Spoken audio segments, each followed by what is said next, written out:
It is time to look at decision trees in code, in particular with sklearn. So go ahead and open up a new Colab Notebook. That is colab.research.google.com. And what we're going to do is use a clean version of the census dataset. Now you can find that at the hands-on gradient boosting with XGBoost and scikit-learn GitHub page that has been referenced before. And if you click on this chapter 2, there is a censusclean.csv file. Okay, so we click on that and click on view raw, and there you have it. It's linked below, but I always like to show you how you can get the page for future reference. So if I click on URL, type in URL, and then put in that raw CSV file in there, it should load. So then we do our regular importing of data, import pandas as PD, df equals pd.read_csv, code along with me, URL. And then let's look at the first 5 rows to be sure that it is what is expected. Okay, taking a moment for that first cell, and this looks good. We've got the age of the participants. Not really sure what this column is. The number of their educational years, capital gain and loss, hours per week. And then we have all these PD get dummies column, which was used from the previous lesson, to look at, say, which working class are they a part of, 0s indicating absence and 1 indicating presence. Okay. And if we just want to get a little bit more info, we can always type in df.info. And then this shows that we have 32,560 rows and 93 columns. Okay, so let's make a prediction using the decision tree. If we go to the bottom, I should say to the last column, it's income greater than 50K. And that is exactly what we are trying to predict. So the idea here is to use all the other columns to make a prediction whether the income is greater than 50K. Okay. And if you want to get a sense of a little bit like what that column is, there's something kind of cool you can do. It's df. Well, how do we access this column? It's really the last column, right? So df negative first, but it's all rows. So we could do like this, and that is an index location.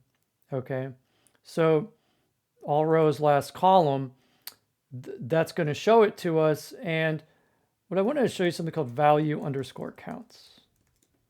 And let's see if I got that one right from memory. Yes. So what that does is it shows us that, we have an interesting little ratio here. It is 24 to 7 about, or 25 to 8. We're 24,720. People of less than 50K and 7,841 make more. Okay, this is from the 90s. So that just gives us some info, and it may be useful to us later. All right. So to build a machine learning model, we need to go ahead and split it into x and y. So I'll go ahead and say x equals df.iloc. Let's take all the rows, all the columns up until the last one, and certainly y, we already did it. It's this one.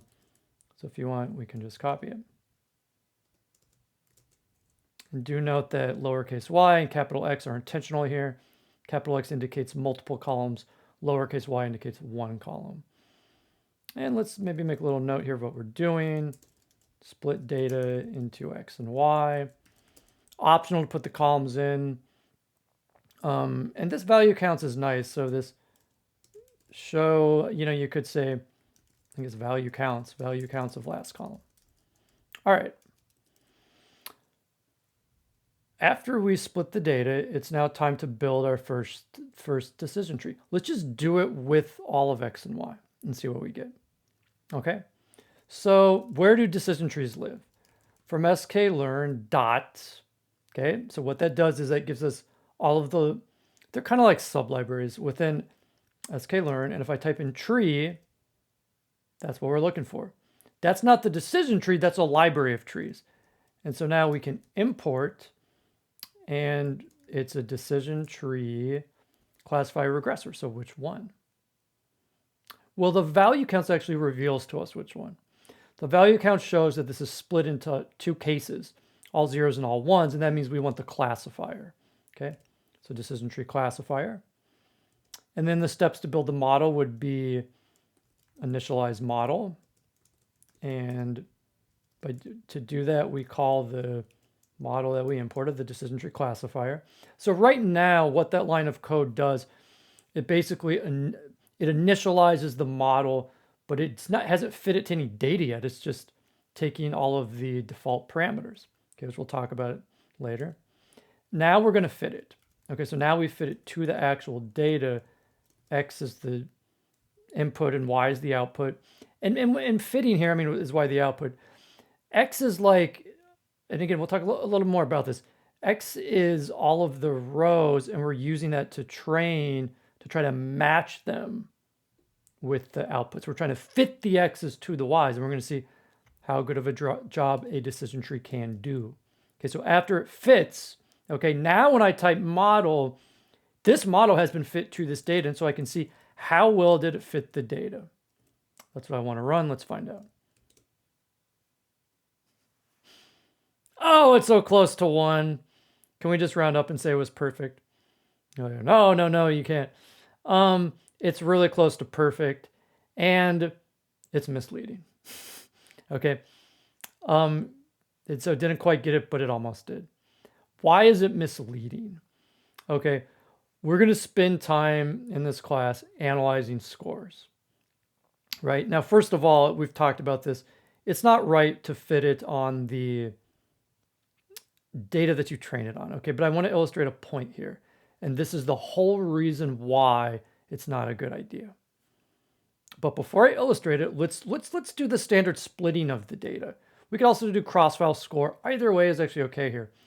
And we will get into the differences of that as well. Like when do you do one versus the other. So for speed, let's just split it. Okay, so from sklearn.model selection, then we're going to import train test split. Okay, so what this does is it splits the data into a training and a test set. So it's X train, X test, Y train, Y test. Okay, and that's what train test split does. It breaks the two sets into 4. And that's all standard notation. Okay, so let's run that, make sure it works. Okay, so we've split the data.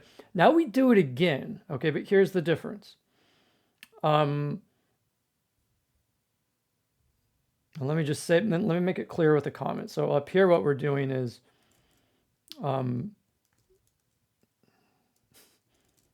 build decision tree and score on same data. Okay. Now what we're going to do is build decision tree, let's have decision tree above, and score on test set. Okay, so this is different. Let's see how different the score is. Maybe it's not that different. Maybe it's very different. And we're going to find out. Okay, so take a moment here too and say, well, do you know how to do this code? Do you know what to put in? I always like to have you all a step ahead if possible.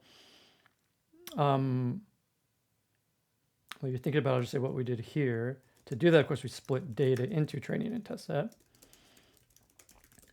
And let's give it a whirl. So, you want to reinitialize the model, otherwise you're using the same model. So decision tree classifier. And now when you do the fit, okay, you're fitting it on the the training set, sorry. So X train, Y train, right? But now you're separately going to score it on the test set. Okay. And the only reason why I'm doing this right now instead of cross-val score is because I just want to quickly get one comparative score up. It'll be faster than doing 5 here. 30,000 rows is not insignificant, especially with decision trees. Okay, so let's see how it does. 81%. 99.99, with 2 digits, you can round that to 1.0 to 81.45. Huge difference. And that's about to be expected. Why? Okay, let me illustrate that with an example. So what I have here are a selection of random points. Okay, these are data points, and again, you can imagine just one dimensional. Okay, well, two dimensional, but like x, the input here would be one dimensional, one value, and y, the output is one dimensional, one column. So one column to one column. And these are used sometimes for examples because we can visualize them. It's hard to visualize once you get beyond 3 dimensions. Okay, so the idea is this. Can you create a machine learning model to fit these data points? And what we're going to do is just look at traditional polynomials, okay? Well, if you do a first degree polynomial, that's a straight line. There's the line of best fit, okay? It's not bad, right? But if you look at it, these data points, I mean, it's not really a linear relationship, okay? So it did its best, but the data is not linear. And this is said in machine learning to have what's called high bias, okay? There's a lot of bias toward the line, you could say. Okay, contrast that with an 8th degree polynomial. Okay, you can fit it perfectly always if you have a polynomial with, how many points is it? 1, 2, 3, 4, 5, 6, 7, 8, 9 with one less degree than the number of points. Okay, this overfits the data. Sure, it's going to give you perfect predictions, but what if you do a new point, right? Like let's say we have the point 1.5, okay? And we're going to get a prediction. Well, the prediction for 1.5 here is going to be, it looks like something like 11 or even 12, okay? Whereas like all the data points are 8 and under. So that's not going to be a good prediction most likely. Now, if you look at the first degree polynomial, it's actually a much better prediction for 1.5. It's going to be somewhere, I guess, like under 4, although it's a little different than the points in this area. Okay, so the 8th degree polynomial here is said to have high variance because each data point, it just provides, it's a lot of variation. I'll come back to the words variance and bias. We say this is clearly overfitting. Okay, it's clearly overfitting. And the idea in machine learning is typically to strike a balance between variance and bias.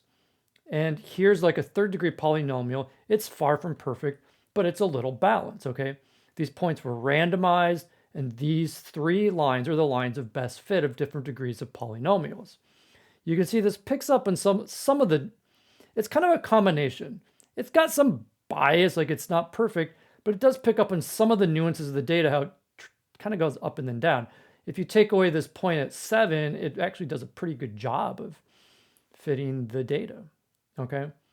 So machine learning, we're looking for a balance, and the whole point is it's the test points. It's the new points. We want the new points to give strong predictions. This is just clearly not going to happen. I mean, even like imagine that the input is 10 here. Well, what's the output? Well, my goodness.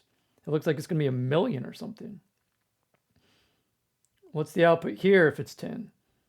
4, about 4. What's the output here if it's about 10? Well, it looks like about 7. And again, I'm not saying that like this one's clearly the best here. I think it is the best, but it provides the most balance, and it's the safest in terms of looking at test points. Also, this 8th degree polynomial, look, this is like 7 points. So imagine like in our case where you have 32,000 points. I mean, come on, that's going to be so off when you're looking at other points. So the idea is to find a model that's going to fit generally well, okay? And that is why it is absolutely essential to split into training and test set, okay? So with code, what that shows is, in this case, this model, not good. It's, even though it got this ideal score, it overfit the data. And we see that here, okay, because when we compare, say, it's pretty much the comparable model, we get something that's much less because it only generalized so well. I mean, it didn't do bad. It got 80%, But the point of emphasis here is this. the true test of a model is how well it does in the test score, and decision trees are a prime example as to why, okay? And I will show you why next.